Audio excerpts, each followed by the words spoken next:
Assalamualaikum everyone. Today yummy-ஆன egg biryani தான் நம்ம பார்க்க போறோம். ஒரு different method-ஆ இருக்கும். So வாங்க ரெசிபிக்குள்ள போயிரலாம்.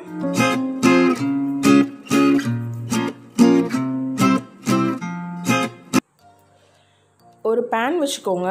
அதுல ஒரு 3 டேபிள்ஸ்பூன் அளவுக்கு எண்ணெய் ஊத்திக்கோங்க.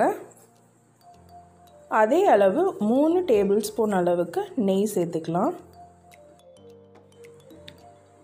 ஒரே ஒரு பெரிய வெங்காயம், ஒரு கைப்பிடி அளவுக்கு புதினா இலையை போட்டு நல்லா இந்த மாதிரி வதக்கி விடுங்க.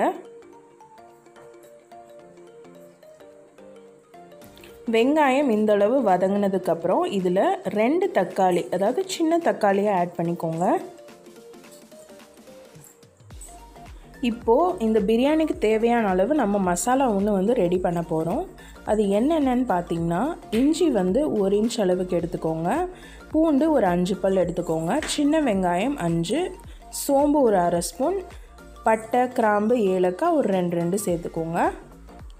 அதுக்கப்புறம் வரமிளகா சேர்க்க விருப்பம் இல்லைன்னா சில்லி பவுடர் கூட நீங்கள் யூஸ் பண்ணி இந்த மாதிரி மசாலா பேஸ்ட் ரெடி பண்ணிக்கோங்க. இப்போ இதை போட்டுட்டு நல்லா அந்த பச்சை வாசம் போகிற வரைக்கும் நல்லா வதக்கி விடுங்க. இதில் ஒரு 1/4 ஸ்பூன் அளவுக்கு நம்ம மஞ்சள்தூள் சேர்த்துக்கலாம். இதில் ஒரு 4 டேபிள் ஸ்பூன் அளவுக்கு தயிர் ஆட் பண்ணி இந்த மாதிரி நல்லா கலந்து விட்டுருங்க.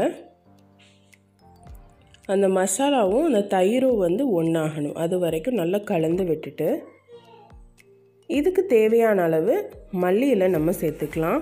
ஒரு அரை கைப்பிடி அளவுக்கு மல்லி இலை நான் சேர்த்துருக்கேன். இந்த பிரியாணி தாராளமாக ஒரு 3 பேர் சாப்பிட்லாம். ஸோ அந்தளவு தான் நான் பண்ணுறேன். இப்போது இந்த மசாலாவுக்கு தேவையான அளவு மட்டும் உப்பு சேர்த்துக்கோங்க. இப்போ அளவு தண்ணி ஊற்றிக்கலாம். நான் இன்றைக்கி 1.5 கப் அளவுக்கு அரிசி எடுத்திருக்கேன். அதுக்கு நம்ம இப்போ 3 கப் அளவுக்கு, அதாவது 3.25 கப் அளவுக்கு தண்ணி ஊற்றணும். எதுக்கு 1/4 கப் எக்ஸ்ட்ரானா, அரிசி பழசாக இருந்ததுன்னா அந்த 1/4 கப் சரியாயிரும். இப்போ 2 பச்சை மிளகாவும், இந்த தண்ணிக்கு தேவையான அளவு உப்பு எப்பயுமே 1 கல் கூட இருக்கிற மாதிரி பார்த்துக்கோங்க. ஏன்னா அரிசி வெந்து வரும்போது சரியாக இருக்கும். இப்போ நம்ம ஊற வச்ச சீரக சம்பா அரிசி சேர்த்துக்கலாம். இந்த மாதிரி தண்ணி ஓரளவு லெவல் ஆனதுக்கப்புறம் இதில் நம்ம அவிச்ச முட்டை ஆட் பண்ணிக்கலாம். முட்டையை எப்பயுமே இந்த மாதிரி ஸ்லிட் பண்ணி சேர்த்துக்கோங்க. அதாவது அந்த முட்டையில் கோடு கோடாக போட்டு சேர்த்துக்கோங்க. அப்போ தான் அந்த பிரியாணியோட வாசம் அதில் இறங்கி, முட்டையோட வாசமும் பிரியாணியில் இறங்கி ரொம்பவே ருசியாக இருக்கும். ஸோ கண்டிப்பாக இந்த இதை ஸ்கிப் பண்ணிடாதீங்க. முட்டையை ஸ்லிட் பண்ணி போடுங்க.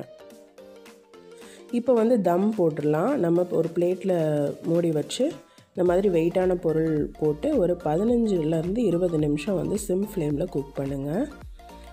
சிம் ஃப்ளேமில் குக் பண்ணிவிட்டு ஆஃப் பண்ணிவிட்டு ஒரு 10 நிமிஷம் ரெஸ்டிங் டைம் விட்டுருங்க.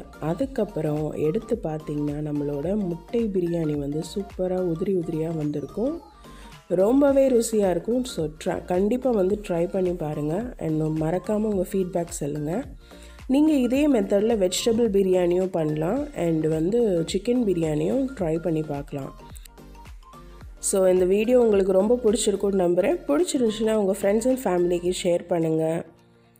அண்டு இப்படியே சப்போர்ட் பண்ணிட்டுருங்க. நம்ம சேனலை மறக்காமல் சப்ஸ்கிரைப் பண்ணிடுங்க. அந்த பெல் ஐக்கானையும் கிளிக் பண்ணிடுங்க. பாய்.